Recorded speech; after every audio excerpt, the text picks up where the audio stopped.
Estamos conscientes de la necesidad de conocer a fondo nuestra fe católica para poder dar razón de ella a todas las personas. Pero si tienes dudas que te hacen debilitar la fe, preguntas y respuestas con el Padre Jeff te animará y orientará para ser un católico más formado y más seguro de tu religión. Exhortados por San Pedro, quien nos dice estar listos a dar razón de nuestra esperanza, de nuestra fe. Estamos seguros que en este programa resolverás las dudas más frecuentes de todo católico. Preguntas y respuestas con el Padre Jeff. Iniciamos.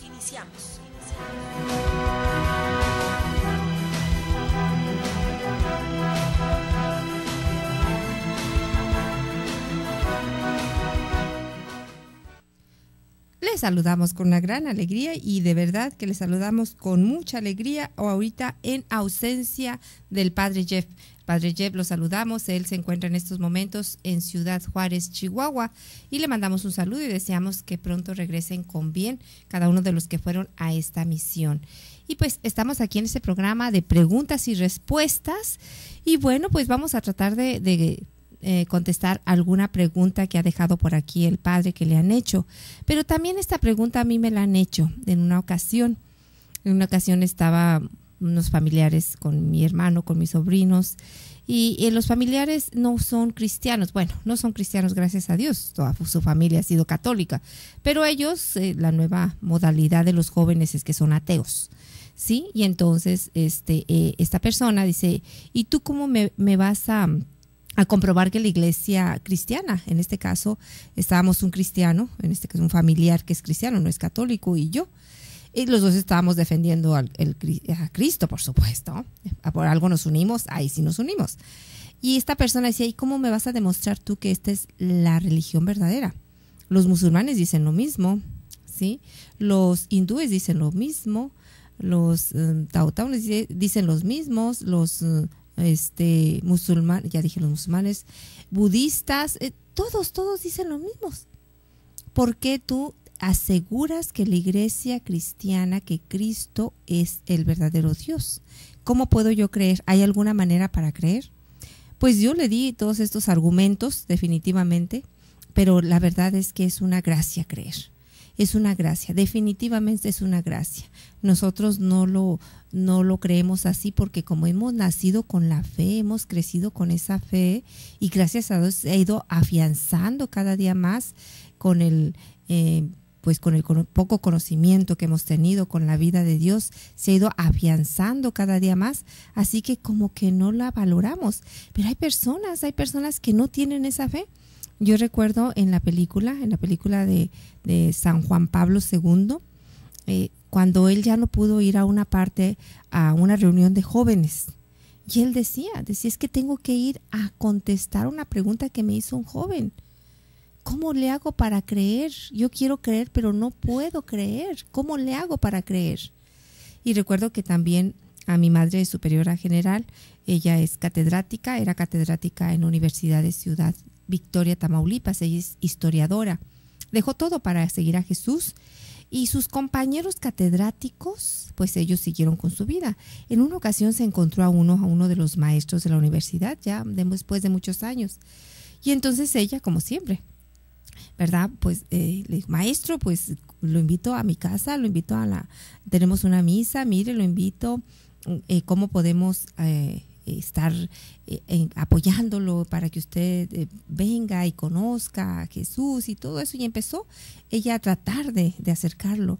Y entonces él se quedó muy serio y le dice, ay, maestra, Vicky, porque ella es Virginia para ellos, ¿cómo me gustaría tener su fe? Pero no la tengo. No sé, dice, no tengo esa fe y me gustaría creer lo que usted cree. Me gustaría tener ese entusiasmo que usted tiene por Jesucristo, pero no lo tengo. Y ella decía, qué triste es esa situación. Y es cierto, es una gracia la fe. Pero bueno, hay ciertas respuestas que podemos dar ciertamente, ¿verdad? Cuando dicen, ¿tú por qué crees que esa es la verdadera religión? ¿Sí? La cristiana es la verdadera religión. ¿Por qué? Pues por la resurrección de Jesucristo, nada más. Hay muchos cuentos, hay muchas narraciones que de verdad tú vas a encontrar en muchas narraciones de personas que han resucitado. Pero vamos a ver nosotros cosas muy, pero muy en la historia. No, ya esto ya no es prehistoria como cuando hablamos de antes de Abraham, que le decimos la prehistoria en la Sagrada Escritura. No, esto ya es historia, ¿sí? Y entonces la resurrección de Jesucristo es el hecho más contundente para nuestra cristiandad. Es el hecho más contundente para nuestra iglesia, es el hecho más contundente para todos. Es el milagro de milagros, es el milagro de verdad que es la base de nuestra creencia. Dirá San Pablo, si Cristo no resucitó, pues somos de verdad los que debemos de estar más tristes, los que somos más merecedores de lástima, porque si Jesucristo no resucitó, vana es nuestra fe. Pero no, Jesucristo ha resucitado. Jesucristo ha resucitado. Y bueno, pues, ¿qué pudiéramos nosotros decir ante estas preguntas? Pues primero es bien reconocido, bien establecido el hecho que Jesucristo fue públicamente ejecutado. Eso no hay ninguna duda. En el siglo I, en Judea, Jesucristo fue ejecutado. Fue martirizado, fue crucificado y murió. Eso no solamente lo dicen los apóstoles, no solamente lo dice el Evangelio, lo dice, por ejemplo, en este caso, Flavio Josefo, Pilato, hay toda una condena, donde él daba la condena, donde él se escribió exactamente lo que se debía de hacer para que Jesucristo fuera crucificado. Entonces es un hecho bien reconocido, bien establecido que Jesucristo fue públicamente ejecutado y crucificado y que murió. Eso lo atestiguan, ¿verdad? Estos hechos históricos. La muerte de Jesucristo, eso no hay ninguna duda. Jesucristo verdaderamente murió. Y lo atestiguan también los soldados, aquel soldado, por ejemplo, Cornelio, Tácito, en este caso, aún el Sanedrín judío corrobora las declaraciones de que Jesucristo murió. Pues ellos fueron los primeros que se comprobaron que Jesucristo estaba muerto. No les convenía quedarse con la duda de que si Jesucristo estaba medio muerto. ¿Sí? Ellos comprobaron que estuviera bien muerto, ¿verdad?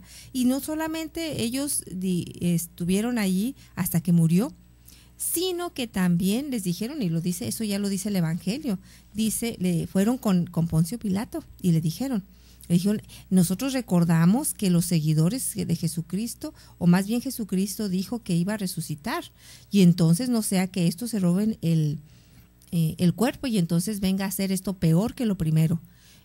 Queremos pedirte que pongas una guardia, le dijeron así a Poncio Pilato, pon una guardia en la tumba para que no la vayan a robar. Y Poncio les responde así, ¿verdad? Ustedes tienen una guardia, pónganla. Ahí es donde yo no sé mucho porque se puede entender de muchas maneras. Ustedes tienen su guardia de ustedes, pónganla, ¿verdad? O tengan esa guardia que él fue la que crucificó a nuestro Señor Jesucristo. Pero ya después con lo que dice enseguida, pues entendemos que Jesucristo, que era la guardia romana, ¿verdad? Yo así lo entiendo. ¿Por qué? Porque cuando dice que cuando fueron los guardias a contarles que no estaba el cuerpo, entonces les dice que así dice, bueno, aquí está en el Evangelio según San Mateo.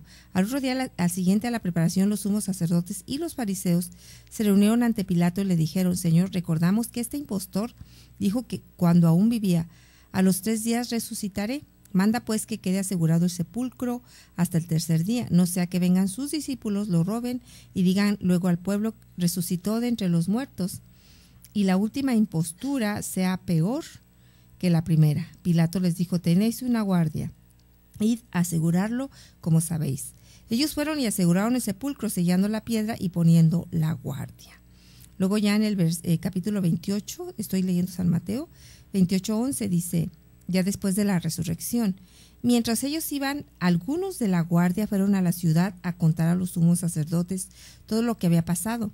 Estos, reunidos con los ancianos, celebraron consejo y dieron una buena suma de dinero a los soldados, advirtiéndoles: decid, sus discípulos vinieron de noche y le robaron, mientras nosotros dormíamos. Y si la cosa llega a oídos del procurador, nosotros lo convenceremos y os evitaremos complicaciones. Ellos tomaron el dinero y procedieron según las instrucciones recibidas. Y se corrió esa versión entre los judíos hasta el día de hoy. Palabra de Dios, te alabamos, Señor. Entonces entendemos que no solamente era la guardia del templo, sino que había una guardia romana, porque ¿para qué tenían que decirle al procurador?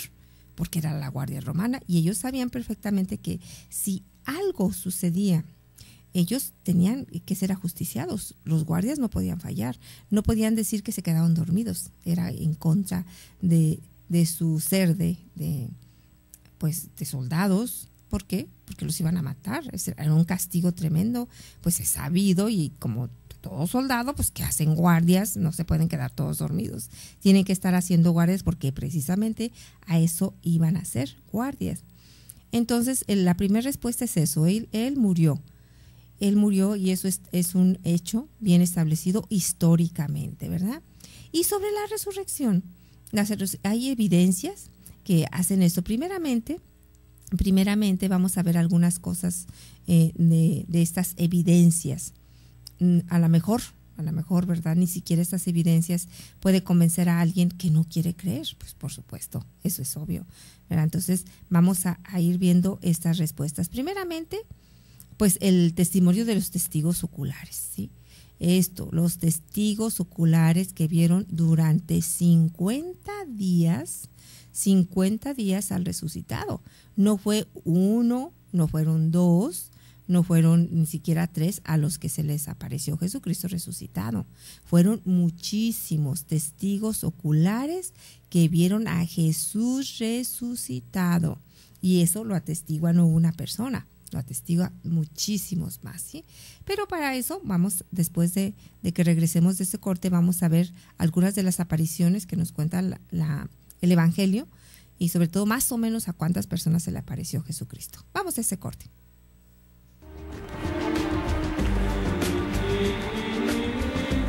No podemos exponer nuestras creencias ante el mundo sin tener argumentos sólidos. Quédate con nosotros y aprende a dar respuestas de tu fe. Enseguida regresamos. 1000 años en tu presencia son un ayer que pasó, una vela nocturna.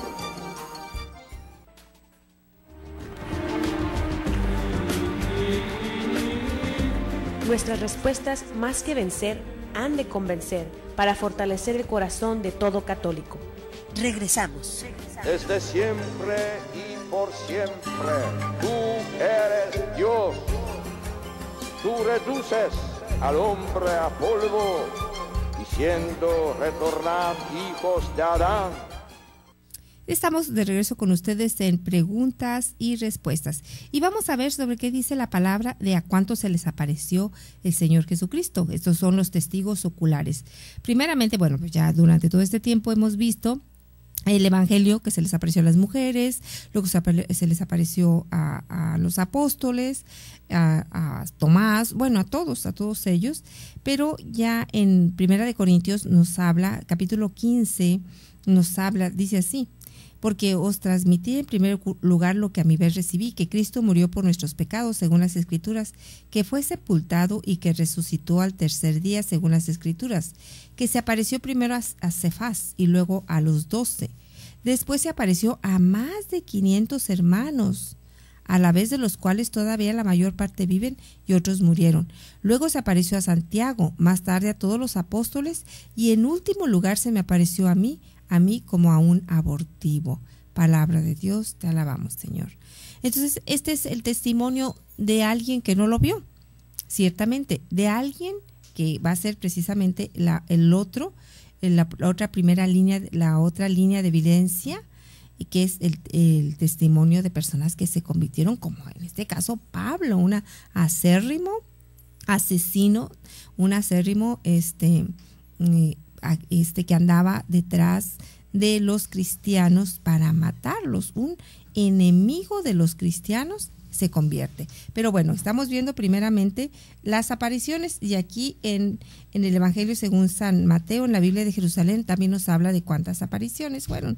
Dice, si bien los 4 evangelistas están de acuerdo al referir la aparición inicial del ángel o de los ángeles a las mujeres, en este caso en Mateo 28, Marcos 16, Lucas 24 y Juan 20, difieren en lo tocante a las apariciones del mismo Jesús, prescindiendo de Marcos, cuya brusca conclusión plantea un problema especial y cuyo largo final recapitula los datos de los demás evangelios. Se observa en todas ellas una distinción literaria y doctrinalmente subrayada entre, primero, apariciones privadas que sirven para demostrar la resurrección a María Magdalena sola, Juan 20, Marcos 16, o acompañada, Mateo 28, o los discípulos de Maús, Lucas 24, Marcos 16, a Simón Pedro, Lucas 24, a Tomás, Juan 20, y una aparición colectiva con misión apostólica en Mateo 28, 16, 20.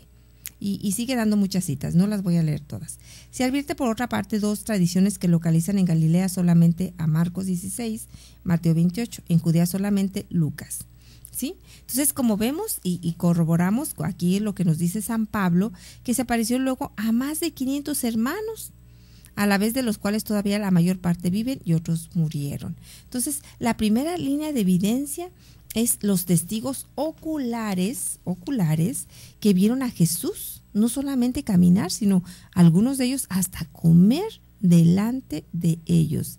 Dice, muchos de estos testigos oculares gustosa y resueltamente soportaron prolongadas torturas y la muerte misma antes que repudiar su testimonio.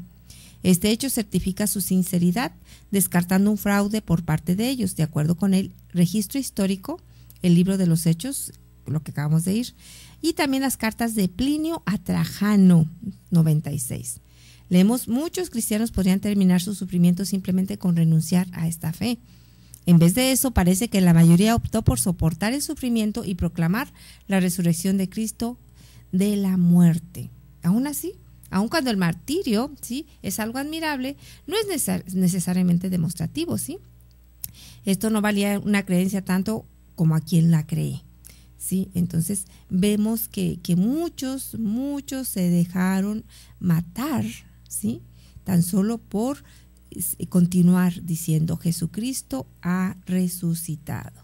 ¿Cuál es la segunda línea que nosotros pudiéramos tener y tomar? La segunda línea de evidencia para la resurrección de nuestro Señor Jesucristo, pues la segunda línea de evidencia concierne a la conversión de ciertos escépticos, ¿verdad? ¿Cuáles? Por ejemplo, los más notables, Pablo, ¿verdad? Definitivamente Pablo, primero que era el acérrimo enemigo de todos los cristianos, ¿sí? Andaba persiguiéndolos para matarlos, de pronto tiene un encuentro con él, ¿sí? Sí, entonces Santiago también vemos que era alguien que se convirtió, pero sobre todo Pablo que en el libro de los Hechos de los Apóstoles, ¿verdad? Vemos cómo Pablo se convierte después de ser perseguidor de Jesucristo, al ver a Jesús resucitado, precisamente, ¿sí? No en los 50 días de que fue antes de la ascensión, no fue después, pero pues Jesucristo de todas maneras, si aparece ahorita, es resucitado, por supuesto, va a ser resucitado, pero no en ese tiempo que estamos hablando, un poquito antes, ¿sí? Entonces, otra segunda línea de evidencia, pues es la resurrección de Jesucristo y que San Pablo cree en Jesucristo. Y por eso sí, entonces empezamos a decir, ¿qué sucede allí? Un hombre tan estudiado como Pablo, él mismo lo dice, ¿sí?, fariseo de nacimiento, con un celo tremendo por la ley.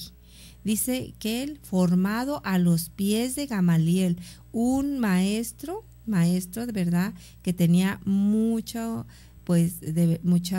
honra era muy, muy honrado, que tenía muy buena reputación, y todos aquellos que fueron formados a los pies de Gamaliel, pues definitivamente que tenían, yo creo que muy buena fama. Y él lo dice que yo un fariseo, pero muy, muy guardando la ley siempre, y siempre también tratando de que se cumpliera la ley totalmente. De pronto se aparece Jesucristo en el camino de Damasco y cambia su vida, totalmente cambia su vida. Después se convierte en aquel que da la vida gustoso, va al martirio. Después San Pablo, recordemos que San Pablo en el martirio es desdegollado, y va con mucho gusto San Pablo al martirio con tal de defender a Jesucristo resucitado, ¿sí? Y bueno, estoy hablando de él, que está escrito también en los anales históricos, y sí, pero podemos hablar de todos los convertidos. Simplemente nos habla la palabra que en el primer discurso que dice Pedro, 3,000 personas se convirtieron, en el segundo 5,000 personas se convirtieron. Pues eso ya habla de un verdadero poder de Dios. Esa es otra precisamente de otra línea de evidencia.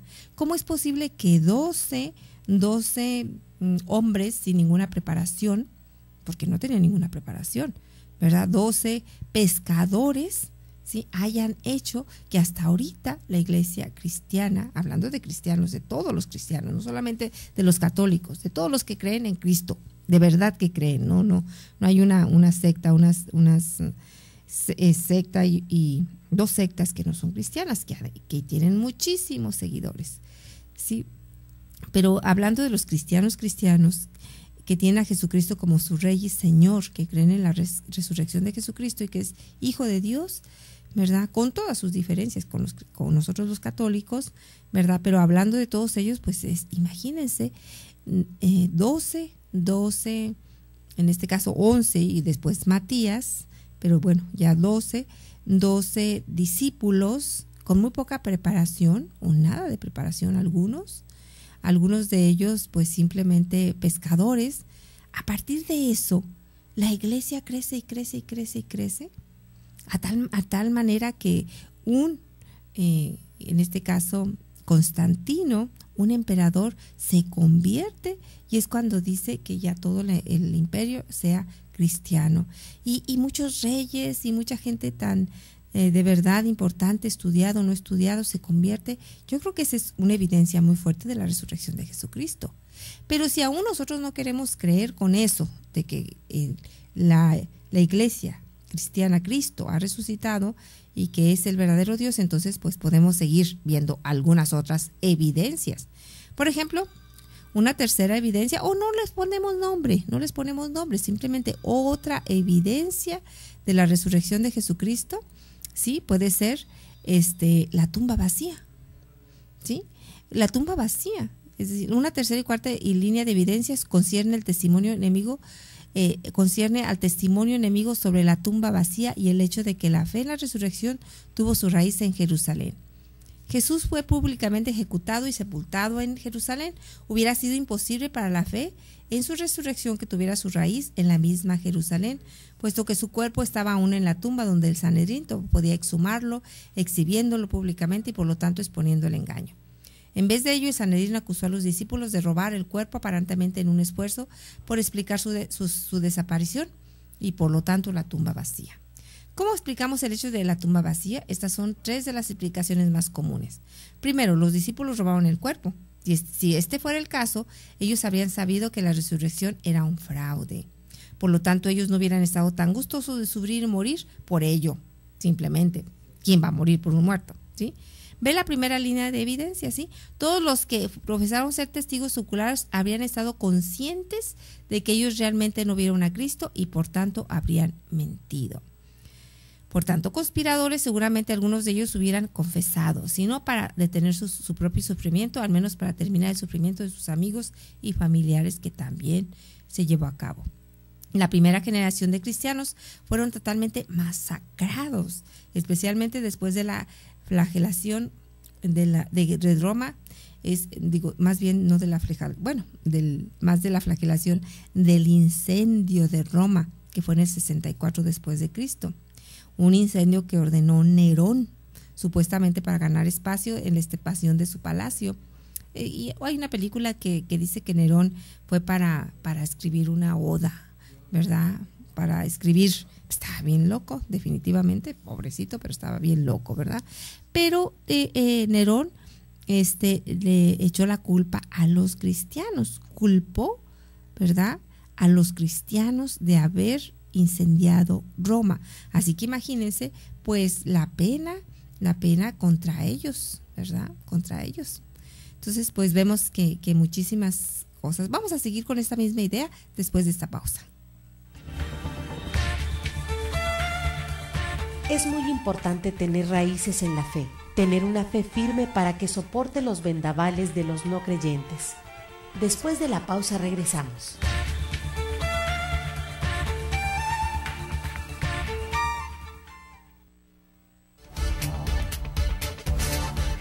Si vamos a presentar el mensaje del Evangelio, tenemos que conocer bien nuestra doctrina, para presentar defensa de ella con mansedumbre y templanza. Continuamos en tu programa Preguntas y Respuestas con el Padre Jeff. Estamos de regreso en su programa Preguntas y Respuestas en ausencia del Padre Jeff, ¿sí? Así que estábamos viendo otra línea de evidencia en la resurrección de nuestro Señor Jesucristo, que es precisamente, ¿sí?, la tumba vacía. Una tumba vacía. Pero pudieras decir, muchas personas dicen, ¿y una tumba vacía no es evidencia? Pues claro que no. Pero dadas las circunstancias que rodeó a esta tumba después de que Jesucristo fue crucificado y fue enterrado, sí es una evidencia. ¿Por qué? Porque volviendo a los soldados que estaban allí, a los soldados, si eran romanos, ¿sí?, ellos tenían que haber muerto. ¿Por qué? Porque habían fallado como soldados, se habían dormido. Entonces no es posible que se lo hubieran robado. Además, recordemos que estaban en Jerusalén los apóstoles, ni siquiera estaban en Galilea donde conocían gente, no digamos que allí conocían muchísimos discípulos de Jesucristo, pero no estaban ni siquiera en su tierra, estaban en Judea, estaban en Jerusalén. Para ellos poder robarse al cuerpo de Jesús no hubiera sido posible, simplemente porque ahí estaban los soldados, ¿verdad? En otra manera, ¿cómo los soldados se iban a dormir? No es creíble que ellos pudieran quitar una piedra tan grande cuando los soldados estaban dormidos, no hacer nada de ruido, llevarse al cuerpo de Jesús, ¿verdad? Y así, todo tan tranquilo. No es posible, ¿verdad? Hay una película, yo esas películas no las veo, aunque tuviera la oportunidad, creo que se llama El Cuerpo, algo así, eso y el Código Da Vinci y todas esas películas no las veo, porque se me figura que es una ofensa a mi Señor. Me parece que es una ofensa a mi Señor, a mi Dios, y creo que no debemos de verlas, ¿verdad? Esa y la del Padre, no sé qué, Padre, toda esa clase de películas a mí me ofendería, creo que ofendería a Dios si yo la viera. Creo que lastimaría el corazón de mi Señor si yo viera esas películas. No me gusta verlas y no las voy a ver. Aún que las personas dicen, no hay que verlas porque tienes que decir que no, nunca la vería, pero sí me dijeron de qué se trataba, ¿verdad? El cuerpo, ese es tonto, como que dentro de una tumba de pronto tocaron un no sé qué y salió el cuerpo de Jesús, algo así, encontraron el cuerpo de Jesús, ¿verdad? Pues no, es otra evidencia, es una realidad.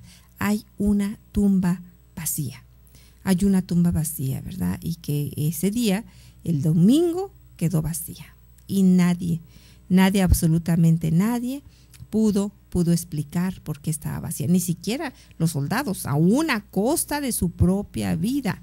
¿Cómo es posible? Por eso son soldados, porque dan la vida, y si están capacitados para dar la vida en la guerra, imagínense, no estarán capacitados ellos para defender un cuerpo de un muerto contra unos pescadores o discípulos que tampoco te podían matar. Si Pedro desenvainó la espada y hirió a Malco y el Señor le dijo, mete la espada. Es decir, a quien hierro mate, a hierro muere. Él sabía que no debía de usar la espada. Había escuchado la doctrina de su amado Señor, y ellos sabían que no debían usarlo. Entonces es incomprensible que pudieran habérselo robado, ¿sí? Así que, bueno, esa es otra línea de evidencia para la resurrección de nuestro Señor Jesucristo. Bueno, otra línea pudiéramos decir que es precisamente la narración de que cada uno de ellos hicieron, ¿sí? Narración que no es ni siquiera estudiada. Algunos dicen, ay, es que ni siquiera se ponen de acuerdo. Unas mujeres dijeron que fue una mujer, luego que fueron dos, luego que fue esto, que fue el otro, no se ponen de acuerdo. Pues precisamente la narración de su resurrección, ese no ponerse de acuerdo es una prueba de que no fue algo hecho. Cuando es algo hecho, si a mí me dan, por ejemplo, algo que me lo aprenda, por ejemplo, ¿verdad? Si a mí me dicen apréndete el Salmo 23, yo me aprendo el Salmo 23 tal y como es, ¿sí? Yo me lo aprendo. Si a mí me dicen apréndete un guión, vas a salir en en obra de teatro, aquí está tu guión, apréndetelo. Entonces yo me aprendo el guión y lo digo, ¿sí? Igual cuando es algo hecho, elaborado, ¿verdad? Está muy bien elaborado, está muy bien explicado los más mínimos detalles. Esto es lo que vas a decir, esto es lo que te vas a aprender y esto es lo que vas a defender. No lo hubo. Y precisamente por eso es otra evidencia que ellos estuvieron de verdad diciendo lo que vivieron sin ningún orden, ¿verdad? De la emoción que los embargaba, la alegría, contaban y luego contaban lo que dijo allá, no, pues que era una mujer, no, eran dos, no, pero ¿quién dice? No, pues dijeron que era uno, no, pero allá dijeron que también era otra. Es decir, eso es exactamente, ¿verdad? San Pablo nos narra también lo que él a su vez dice lo que acabamos de leer en la Primera de Corintios, ¿sí? Dice, a mi vez, dice Primera de Corintios 15:5, dice, yo recibí esto, ¿sí? De esto, es decir, él también se lo contaron, pero bueno, no era necesario, ¿verdad? Dice aquí, bueno, Primera de Corintios 15:5, dice, aquí, ay Dios, estoy en Hechos de los Apóstoles, con razón, no veía nada.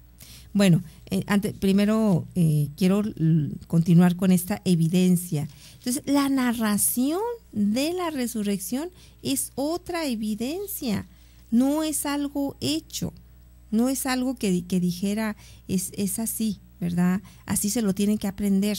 Si te preguntan esto, vas a contestar esto. Para responder a esta duda que queda, hay que decir esto. Y bien elaborado sería todos idénticos, lo hubieran dicho, todos idénticos. Pero precisamente como fue narrado, es otra evidencia de que Jesucristo, ¿verdad? De verdad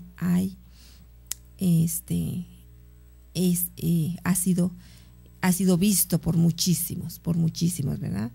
Y aquí en Hechos en primera epístola a los Corintios 15:5, vuelvo a repetir, sí, lo dice muy claramente.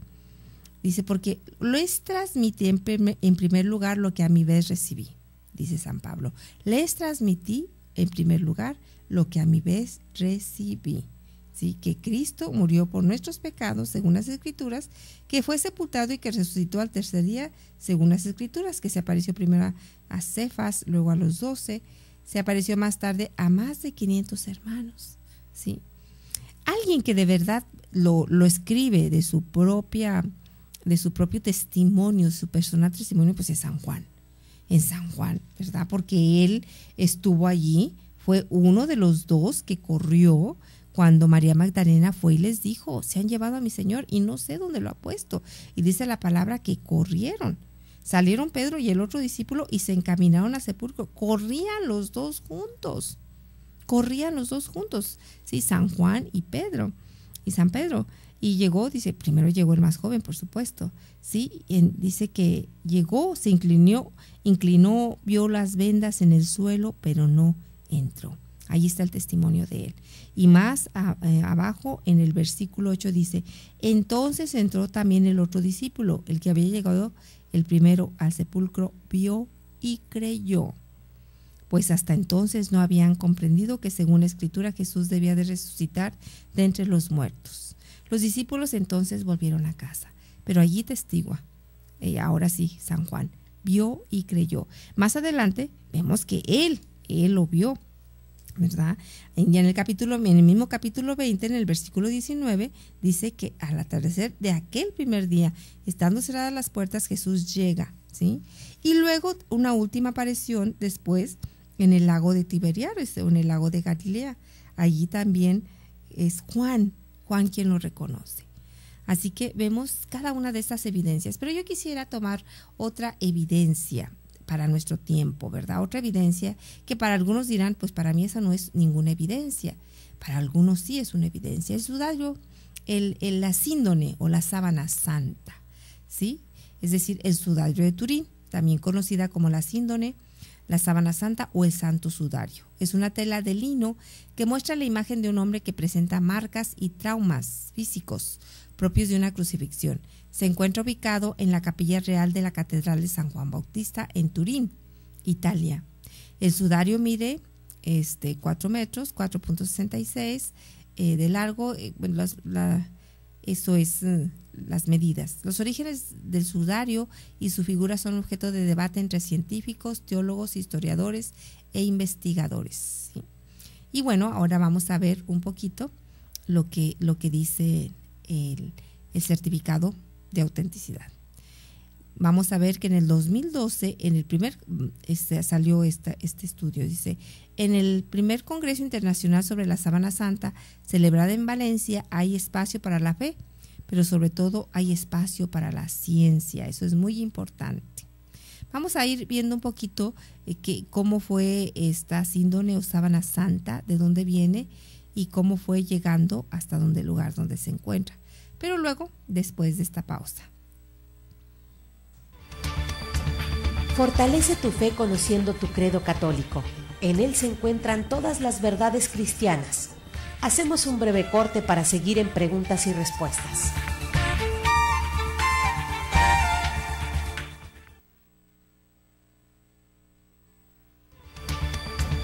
En este programa proclamamos los fundamentos de la doctrina cristiana católica y la verdad del Evangelio por medio de la gracia de Dios.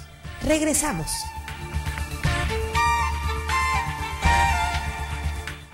Seguimos con ustedes en este programa de preguntas y respuestas. Estamos ya a punto de terminar, nada más nos falta ya un segmento.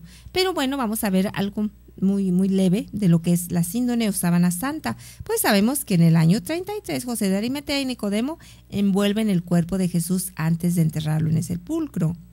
En Valencia, en el año 2012, decenas de científicos debaten sobre las características de un lienzo de lino raído, amarillento, que pudo envolver el cadáver de un hombre flagelado, coronado de espinas, crucificado y alanceado, que nadie, por más que se ha intentado, ha podido reproducir con exactitud. Hay espacio para la fe, pero sobre todo hay espacio, mucho, para la ciencia. Es el primer Congreso Internacional sobre la Sábana Santa. Fe y ciencia. Varón flagelado, coronado de espinas, crucificado y alanceado, postura del cuerpo coincidente con la de un hombre clavado en la cruz, al que le han bajado los brazos, pero no estirado las piernas, que permanecen flexionadas, y rigidez cadavérica fuerte, que determina que la imagen analizada se ha producido pocas horas después de la muerte y en un cuerpo sin corrupción. El análisis lo afirma José Villalain, doctor en medicina, especialista en medicina legal y forense, y expresidente de la Asociación de Forenses de España. Maneja datos médicos y separa fe y ciencia, con tanto rigor que no duda en hablar de una impronta procedente de un cadáver muerto hace horas. Si Jesús hubiera resucitado horas después de su muerte, ¿qué hay de aquel? Al tercer día, Jesús resucitó, proclamado en el credo católico. No son incompatibles, es un dato científico totalmente independiente, ¿sí?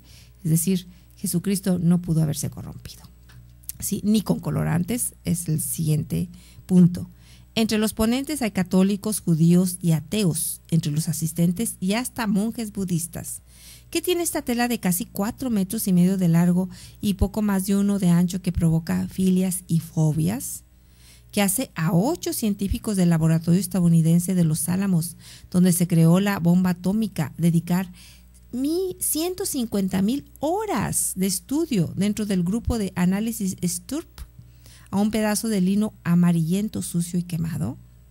Entre otras cosas, que en este lino sucio hay una imagen, la parte frontal y posterior de un cuerpo masculino, que en este lino sucio, bueno, creo que me voy a leer de nuevo eso, con 9 características concretas que escapan a la capacidad humana, o lo que es lo mismo, según los científicos es imposible reproducir con medios humanos, es infalsificable.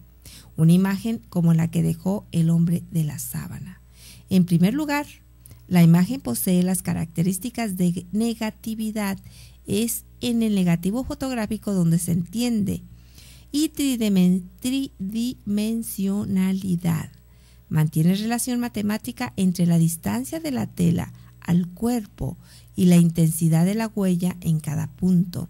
Así, los puntos más próximos a la tela se han grabado con más intensidad y los más alejados con menor fuerza, pero nunca con intensidad cero. Si fuera una imagen de contacto, habría zonas en las que no habría impronta, porque la tela no ha tocado el cuerpo, explica el CES A. Alba. La síndone, en cambio, refleja una imagen más parecida a una proyección sobre el lienzo y no se ha encontrado forma de hacer lo mismo. Singularidades.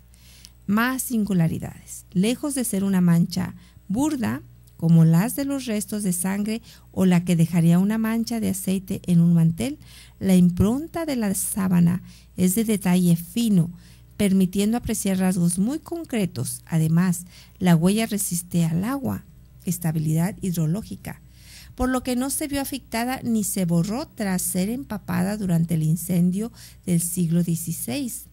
Y posee también estabilidad química. No se puede eliminar con ningún tipo de decolorante, y estabilidad térmica. Mientras que una pintura sometida al calor del fuego cambia de color, los 2 incendios que ha superado la síndone no ha producido variación alguna en el tono de su imagen. Examen forense. Sin saber su procedencia, los que tienen claro los científicos es que la imagen no es una pintura, puesto que hay ausencia de pigmentación. Séptima característica, y que además presenta superficialidad. Octava característica, ya que la impronta no ocupa más que las fibras superiores de los hilos, no cala los tejidos, al contrario, que las manchas de sangre que los empapan completamente. Y por fin, el trazado de la sábana no tiene direccionalidad alguna. Novena característica, sino que es como una proyección hacia arriba y hacia abajo del cadáver, al contrario de cualquier dibujante que pinta dando el color a una dirección. La imagen de la sábana se habría proyectado de forma perpendicular al plano de la tela. Qué especial eso. Aclarado de la imagen, o más bien determinado su origen desconocido, los estudiosos centran el interés en quien allí se representa. ¿Es Jesucristo? Parece imposible saberle. Lo que sí es cierto es que el hombre de la síndone sufrió un calvario como el que describe el Evangelio, corona de espinas incluida, y que los documentos históricos enseñan que flagelación y crucifixión no eran castigos conjuntos, ¿sí? O se flagelaba al reo y que luego quedaba libre, o se le condenaba a morir crucificado. Según los evangelios, Jesús fue flagelado y como el pueblo pidió su muerte, luego fue crucificado. Eso es importante saber. No se flagelaban a los reos. O se flagelaban o se crucificaban. Mas Jesucristo sufrió las 2 cosas, flagelación y crucifixión, algo que no se daba. Luego, junto a las manchas de sangre derramadas antes de la muerte y también post-mortem, la imagen de la sábana ofrece una descripción detalladísima y que coincide plenamente con la que tendría un cadáver muerto por crucifixión. Rodillas encogidas, hombro desencajado, manchas de sangre que brota al apoyarse el agonizante sobre los pies para incorporarse y poder tomar aire. ¿Sí? Nunca hasta el análisis de la síndrome se había presentado un Cristo crucificado de forma acertada. Ninguno, explican los responsables del Congreso, pasaría un examen forense. Ninguno, salvo los Cristos sindónicos del escultor e imaginero Juan Manuel Mirraño, que muestran con todo detalle y fieles al hombre de la sábana cómo debió ser el rostro del crucificado y cómo quedó su cuerpo tras el Calvario. Pero se basó precisamente en la sábana. Polen y ungüentos. Desde que comenzó su estudio, muchos han asegurado haber hecho una copia exacta de la síndrome, pero ninguno ha querido someterla al análisis clave de las características singulares, negatividad ni no direccionalidad de la imagen. El que diga que lo puede hacer, que pueda copiar la sábana con las mismas 9 características, que lo haga, y si no, que calle para siempre. Ese es el reto que han lanzado los expertos del Congreso, hartos de ver cómo, sin pruebas que refuten sus afirmaciones, se les tacha de fanáticos y de personas poco formadas con ansia evangelizadora. Son científicos, no son personas fanáticos, son científicos todos los que están ahí. Lo que sí hay, sin embargo, son pruebas nuevas y orientadas hacia la autenticidad de la tela. Por ejemplo, la presentada estos días por la botánica Marcia Boy, que señala que el polen encontrado en la tela, identificado por el palinólogo suizo Max Frey como exclusivo de plantas de Oriente, pertenece en realidad a otra especie vegetal muy utilizada en ungüentos funerarios antiguos. Su investigación no solo hace compatible la sábana en tiempo y en forma con el enterramiento de Jesús, sino que explica uno de los enigmas de la tela: ¿cómo es posible que se encontrara tal cantidad de polen? ¿Sí? Venerada, esa es otra cosa, ¿verdad? Venerada por Juan Pablo II y por Benedicto XVI. Sin entrar en cuestiones científicas, los dos se refirieron a la tela como el rostro de Cristo. ¿La sábana santa no es pilar de la fe católica? No. Si no existiera, no pasaría nada.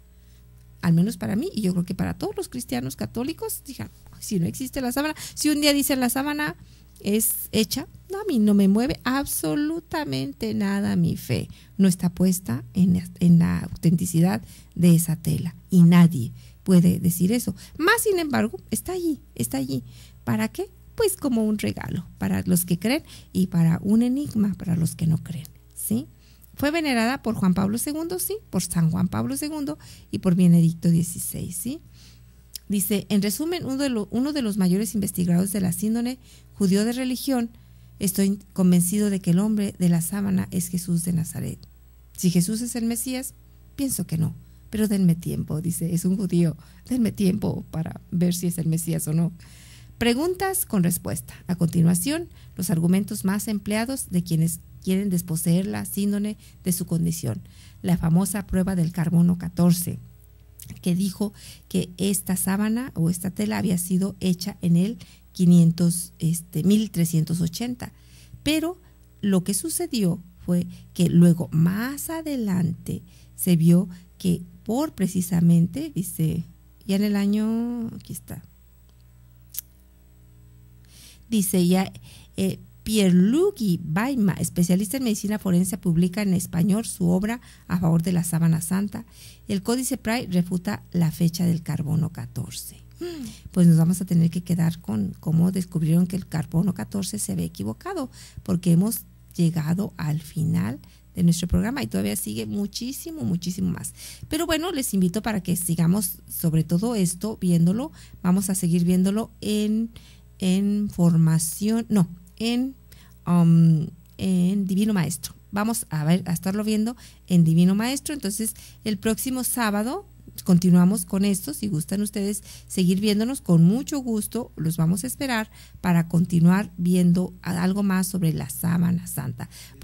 A las 10 de la mañana el sábado y el domingo a las 2 de la tarde. Así que ustedes nos pueden acompañar para seguir meditando sobre la síndrome o sábana santa. Pues hemos llegado al final de este programa. Les deseamos todo el bien en el nombre de nuestro Señor Jesucristo. Dios les bendiga.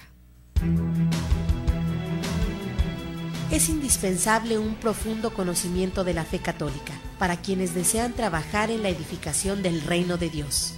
Esperamos que este programa haya sido de gran provecho para tu crecimiento en la fe. Te esperamos en la siguiente emisión para compartir más conocimientos, experiencias y la opinión de la Iglesia en las situaciones actuales. Jesucristo lo dijo: conocerán la verdad y la verdad los hará libres. Y este es nuestro deseo. Hasta nuestro siguiente programa.